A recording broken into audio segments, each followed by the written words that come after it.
My name's Aaron Croman, and I'm going to teach you how to make sparkles in Photoshop. So first we're going to make a new layer, and we're going to fill this layer with some black using the paint bucket tool, and then we're going to make a new layer on top of that.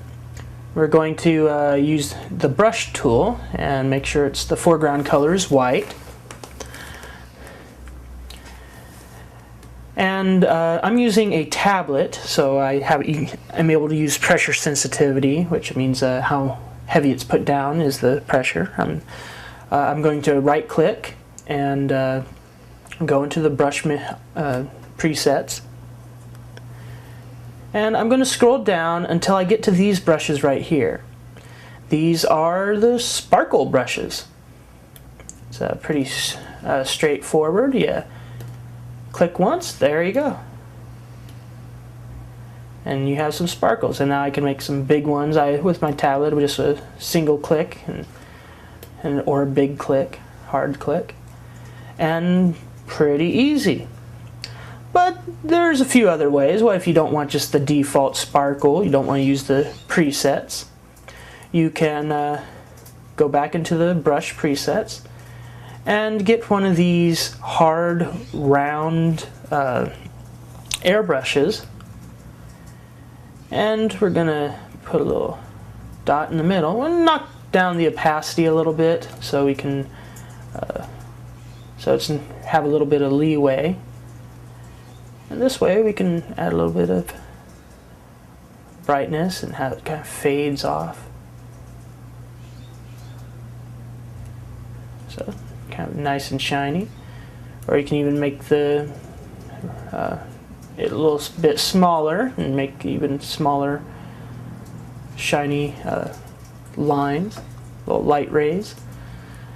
And another way of doing it is we're going to put up that opacity again, make a white little dot, and then you go to the Smudge Tool.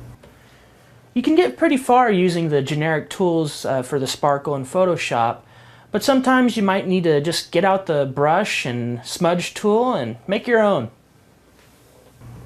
I'm going to zoom in on this a little bit more. And we use the Smudge Tool, and it's currently at 72 strength. I might knock that back down a little. Maybe even a little bit less than that. And right click, again the brush presets. I'm just going to use a little small brush. Yeah, that's perfectly fine. And then I just make little strokes. And the more strength there is, the more it pulls it out. But here's just kind of a little small shine. A little bit more strength so I can pull it out even further. There we go. And now we have even longer, and it adds a nice bit of kind of fade to it, which kind of helps with the if you're using a mouse. Tablet, it's a lot easier, but with the mouse you can even have the fade with using the strength. And so here's all your different sparkles. My name is Aaron Croman. Good luck with your art.